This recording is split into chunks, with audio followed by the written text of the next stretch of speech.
Oye, mi hermano, ¿cómo tú andas? Oye, muy bien, compadre, ¿cómo está la vida? Sabroso, bien, de lo más bien, tranquilo. Ya te veo que te está creciendo el pelo ya. Ya, ya. Oye, Irra, hoy estoy de lo más contento. Cuéntame. Porque, bueno, nada, hoy fue una de las caravanas de las bicicletadas que han ocurrido periódicamente después que nosotros hicimos la bicicletada y durante la bicicletada de nosotros. Y el protestón convocó una bicicletada en Miami con una caravana y fueron muchísimas personas, compadre. Pero muchísimas personas. Ahí tengo un video que me grabó un amigo que estaba ahí, que lo puse ahí en las redes sociales mías. Y bueno, lo he puesto unas horas nada más y tiene ya como 50,000 vistas de personas. Y Calma, la gente calma. contentísima. Es increíble, la verdad. Yo Increíble. tengo una fe, yo tengo una fe eh, infinita, interminable en los cubanos de buena voluntad. Yo tengo una fe tremenda en los cubanos que comprenden y que no se han dejado arrastrar por el odio. Independientemente de los algoritmos digitales que nos anuncian documentales como The Social Dilemma, que tú mismo me Ajá. recomendaste, independientemente de toda la desgracia esta de gente que apuesta y que financia campañas para dividirnos, para hacernos daño, ¿eh? Independientemente de que históricamente durante tantos años haya un sector que ha apostado por la enemistad y ha apostado porque el que tiene el garrote acabe destruyendo a su propio pueblo solamente para tener el placer de saber de que en algún momento ellos tenían la razón y los demás no. Independientemente de todo eso, yo tengo una fe infinita en que la gente es buena, bro. Yo he estado en Miami y he visto gente que no comulgan con mi punto de vista, que no están de acuerdo con mi manera de ver el mundo, porque obviamente tienen otra formación, otra Claro, preparación, claro. otra frustración, o lo que sea, o tienen una visión del mundo, la que sea. Pero cuando tú le dices, bro, pero tú estás de acuerdo en que tu propio pueblo esté jodido, te dicen que no, mi hermano. Claro que no puedo estar de acuerdo con eso. Yo tengo una fe infinita en la nobleza del cubano, brother. En la nobleza del cubano que no está de acuerdo en que su hermano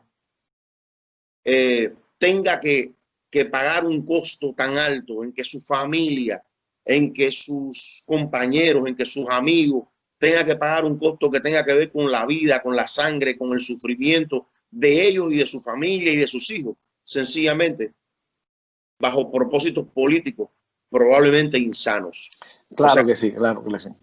hay que romper esa barrera Bueno, del temor y del qué dirán y de lo socialmente establecido. Es que ya, oye, estamos en el siglo XXI, mi hermano. No es por ahí, no es por ahí. Yo también estoy de acuerdo de que hay cosas que cambiar aquí y cosas que cambiar allá y cosas que cambiar en el mundo. Cambiémoslas juntos, pero desde la perspectiva del diálogo, del análisis, del respeto, de la inteligencia, de apostar a lo mejor del ser humano, no desde la perspectiva del garrote, del trancazo, de la fuerza. Así no vamos a ir a llegar a ningún lado. no, Irra, además de esto, bueno, primero déjame terminarte de contar porque tengo mi opinión sobre eso, pero hoy fueron, yo me levanté tempranito porque quería estar al tanto de cómo estaba la cosa. Yo hablé con Protestón ayer, él convocó a varias personas en las redes para que lo apoyaran y para que, y con gusto, claro, esto es una causa que rebasa ideologías. Esto no es una causa ideológica, es una causa de amor.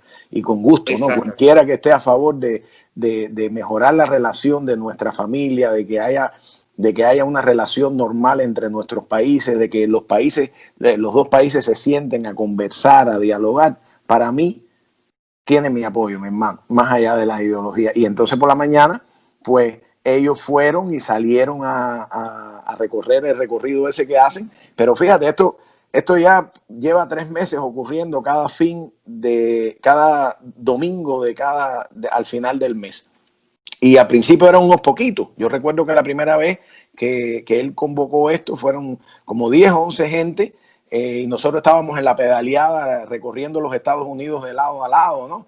Y ellos nos apoyaron. A mí me resultó muy es decir, estimulante, saber que habían unos hermanos en Miami que apoyaban la pedaleada. Y entonces después de eso, al mes siguiente, hicieron otra donde fueron como 20 y el mes pasado hicieron otra donde fueron un poco más y ya esto está tomando una masividad. Ya la gente está yendo, ya la gente está más allá, ya te digo, de ideología, ahí es, la cosa es ayudar a la familia, crear buenas relaciones con la familia.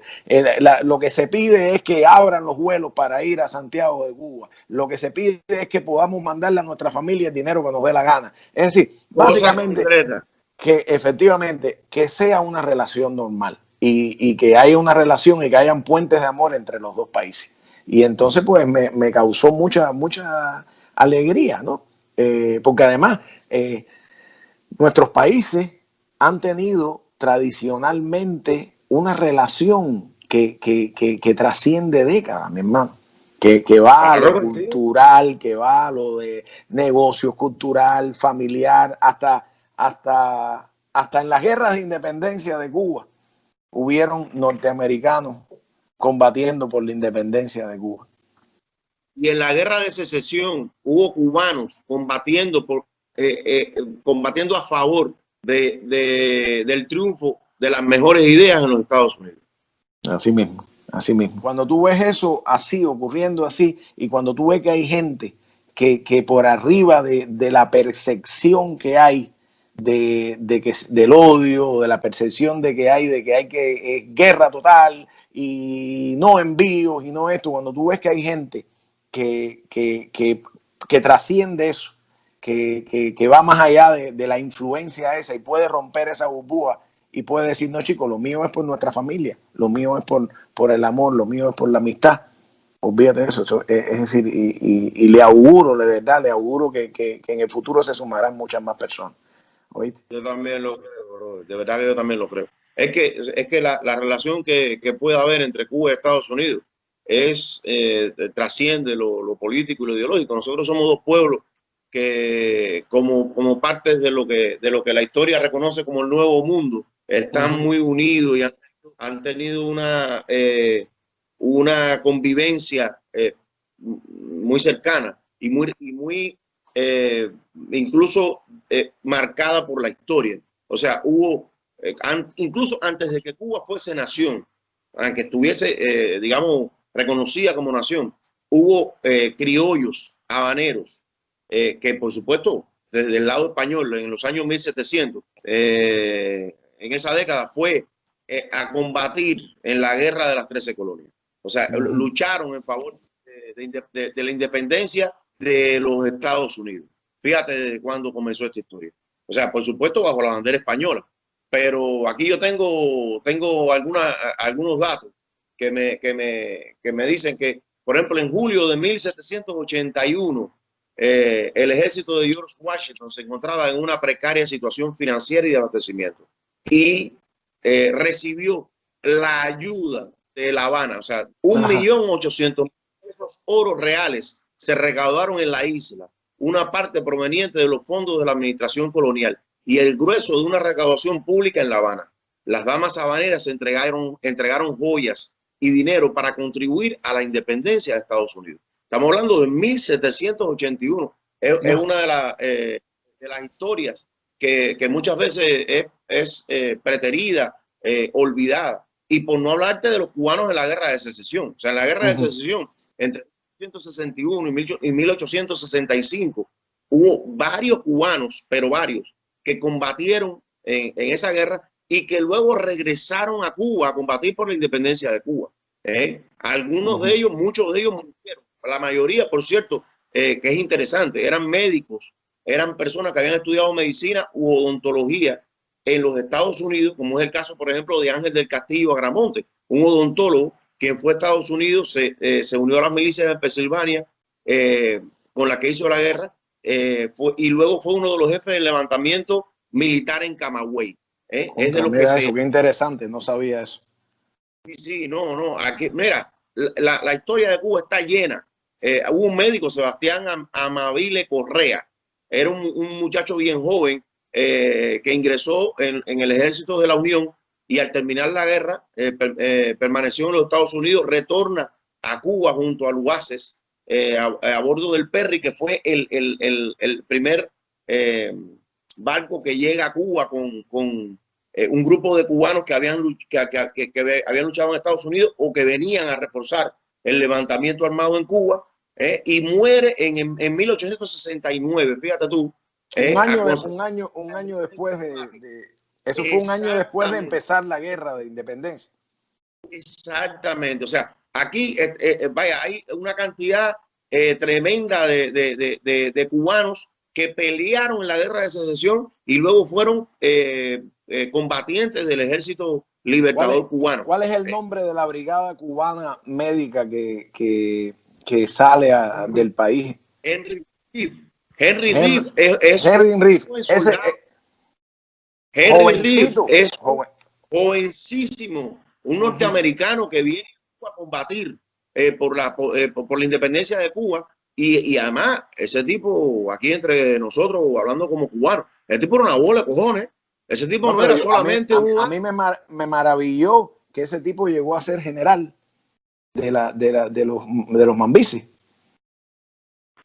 A ver, no recuerdo si llegó a ser general. Quizás creo que fue brigadier o algo así. O brigadier pero, o algo.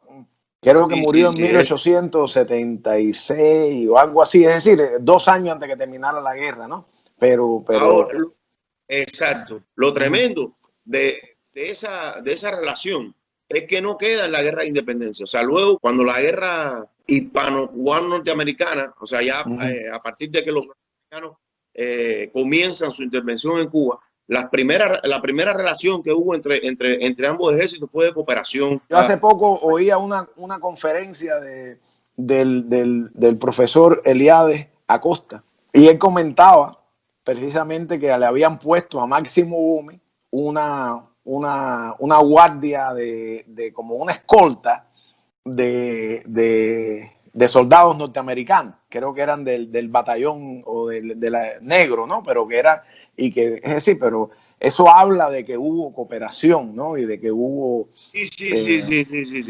Hubo cooperación, fíjate si fue así. Bueno, imagínate tú que aquí en Cuba llegó a estar los periodistas como, por ejemplo, Joseph Pulitzer y William Hearst, que eran, bueno, hoy el premio, tú sabes que se otorga por la jerarquía que tuvo aquel periodista. Y aquellos tigres llegaron a publicar en el Herald de Nueva York su conocimiento, decían de los soldados españoles, su conocimiento como exploradores es perfecto y además son fuertes en su resistencia y buenos camaradas. Sus cualidades de los soldados cubanos. O sea, cualidades como soldados son verdaderamente maravillosas. Independientemente de que después el mando español, el mando norteamericano dio una contraorden en función de que eso no eran los intereses que ellos buscaban en Cuba. Sí hubo momentos de verdadera confraternidad, de honra y de buena relación entre los cubanos y los norteamericanos. A tal punto que, por ejemplo, Pedro Agustín Pérez, que era el general de mi pueblo, ¿no? General de brigada de Guantánamo, llegó a ser recibido por un comandante naval y le rindió honores a Pedro Agustín Pérez en su barco, cosa por la que fue luego reprendido por el gobierno porque le dijeron, el gobierno norteamericano le llegó a decir a ese comandante que él no estaba autorizado a rendir esos honores a un general Manby porque el ejército cubano y el gobierno cubano no estaba reconocido por el gobierno norteamericano. Pero ese general norteamericano, que por cierto creo que por aquí tengo el nombre, se llamaba, era el entonces capitán de navío Tarawan Mancala, un pundoroso gesto de reconocimiento a las tropas cubanas, lo recibió a bordo del buque Marblehead. Este señor le rindió honores a la bandera, le rindió honores a Pedro Agustín Pérez. Fue recriminado, pero eso hablaba muy bien de la buena relación. O sea, no es obligatorio que tengamos una relación de confrontación para nada. Mira, tenemos esto, mira. tenemos el béisbol, tenemos la música, tenemos la música, brother, tenemos la poesía. Mira, Israel, hasta en el lenguaje hay cosas que ya, mira, aquí mismo en los Estados Unidos, a veces hay gente, amistades mías, ¿no? Americanos, que me dicen, oye, hay un artista cubano que se llamaba Desi Aznar, no sé si tú has oído hablar de él. Él es de un show que era Hello Lucy, Ricky Ricardo, era el nombre artístico del tipo. Entonces era Lucy y Ricky, ¿no? Es un nombre artístico. Ricky era cubano. Ricky era hijo de gente pudiente en Cuba y el padre se fue de Cuba después del Machadato, debido a que él era del gobierno de Machado antes. Vaya, tenía intereses ahí, parece que tuvo problemas y eso, y al triunfar la revolución del 33, tuvo preso un tiempo y se fue con su familia. Y el muchacho se fue jovencito para los Estados Unidos. De hecho, hizo el high school, el preuniversitario en los Estados Unidos. Pero después fundó su orquesta y esas cosas. Y él fue de los primeros que popularizó la canción aquella Babalú. Babalú, Babalú. Pero además de eso, empezó la televisión norteamericana en los años 50, principios de los 50, y este show, Hello Lucy, esto fue tremendo. Ese era un matrimonio, cubano él, Ricky, y Lucy, una americana, y el tipo con todas las cosas esas, hablando inglés, ¿no? Pero con todas esas características que dejaron una marca en cómo los americanos percibían a los cubanos. Gente alegre, dicharachera, tremendo, ¿no? Y al mismo tiempo, en Cuba, en esa época, había una tremenda influencia, ¿no? Yo recuerdo uno de los poemas que además esa influencia muchas veces después del triunfo de la Revolución Cubana, por el problema que había entre los dos países, la separación, la ideología, pues hubo una tendencia a separarse en el sentido cultural, ¿no? Pero yo recuerdo un poema, un pedacito de un poema que me llamaba mucho la atención porque era como leer una clase de historia, ¿no? Era un poema de Luis Carbonell que se llamaba La Habana de ayer, y es un guajiro que regresa a La Habana después de 30 años, ¿no? Y entonces cuando el guajiro regresa a La Habana, te estoy hablando, fue en los 20 y no regresa hasta los 50. Y cuando regresa a La Habana, él se encuentra que La Habana se ha americanizado. Entonces, el poema empieza así. Te voy a decir un pedacito nada más, pero para que veas el bagaje cultural norteamericano que hay. Dice, como una mujer coqueta que amante abriera los brazos, La Habana, novia del mundo, brota del mar por milagro. El que no la vio, la sueña. Quien la vio, no la ha olvidado. Y el que tiene que dejarla, regresa siempre a su lado. Don Manuel, viejo guajiro, a La Habana ha regresado. No la había visto más desde hacía 30 años. Pero al ver La Habana de hoy, don Manuel quedó asombrado. Aquello le parecía territorio americano. Vio carteles que decían hot dog, picking chicken, beauty parlor. La gente decía, hi, thank you, mayor pardon. Es decir, y ya tú empiezas a ver ahí todo ese bagaje cultural, la influencia. La influencia. Es decir, Cuba. Hay un libro que se llama Cuba Libre, la utopía secuestrada. Yo creo que lo tengo por aquí, déjame ver si lo tengo cerca. Aquí lo tengo. Míralo aquí. Mira este libro, mira.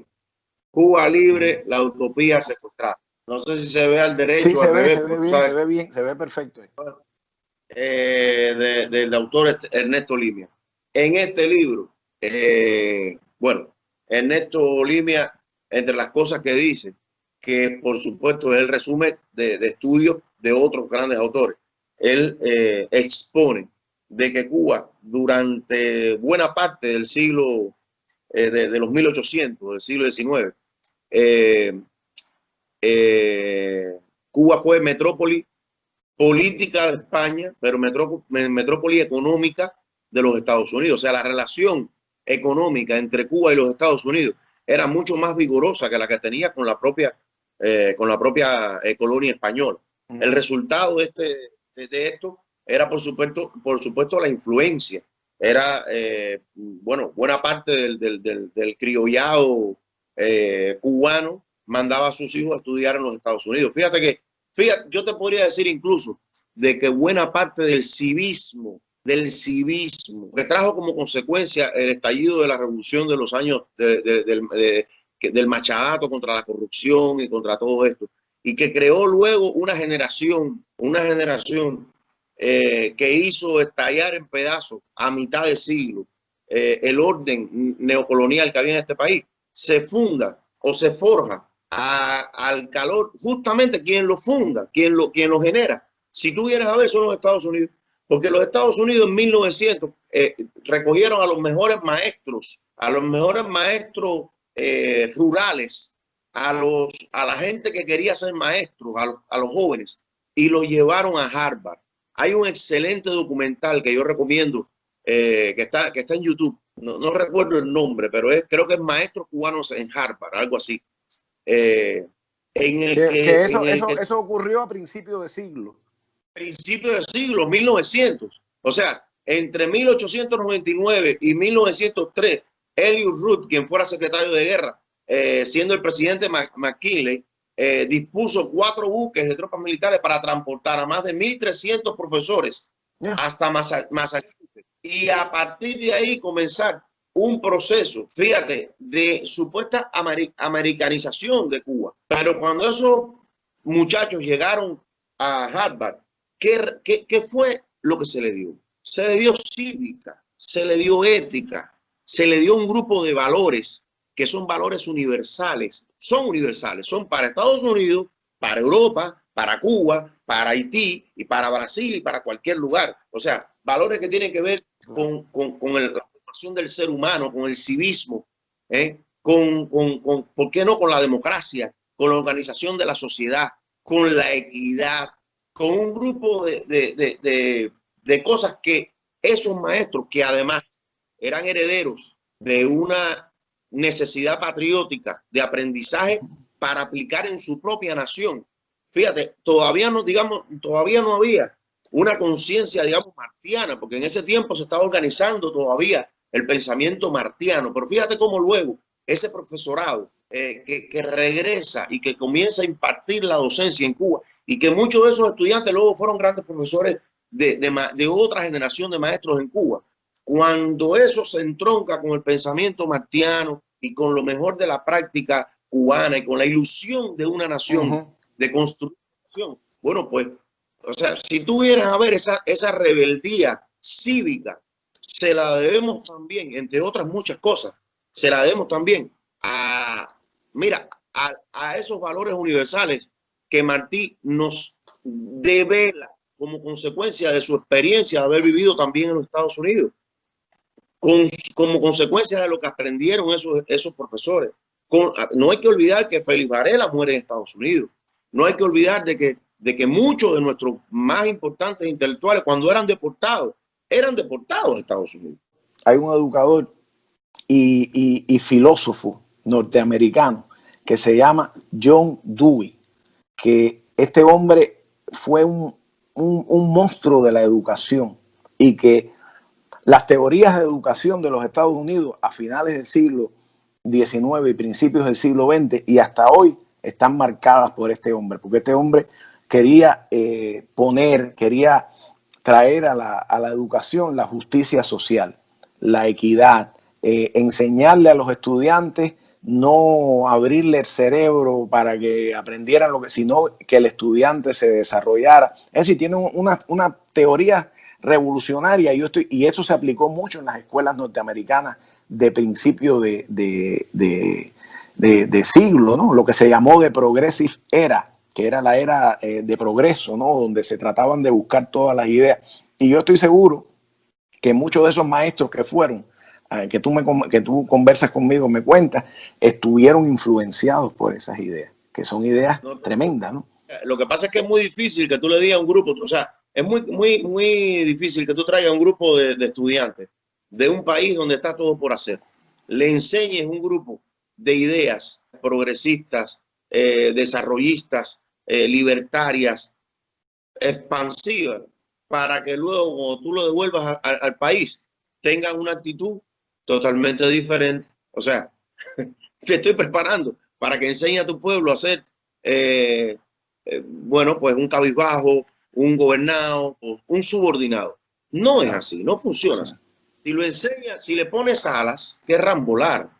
Si le salen alas, volarán. Y eso, y justamente por eso es que en el fondo Cuba admira. Yo no tengo la menor duda, por ejemplo, en mi caso, o sea, para mí los Estados Unidos y sus valores más universalmente reconocidos y valiosos, yo me identifico con ellos. O sea, es que no tiene sentido no admirarse de las cosas que son positivas y que son buenas para el crecimiento de un ser humano. ¿Entiendes? O sea, para mí eso está espectacular. Malo es cuando hay una parte, cuando tú descubres de que hay una parte que dice, sí, esto está bien, pero para mí, para ti, Claro, lo que ser un subordinado. ya ahí es cuando la cosa... Claro.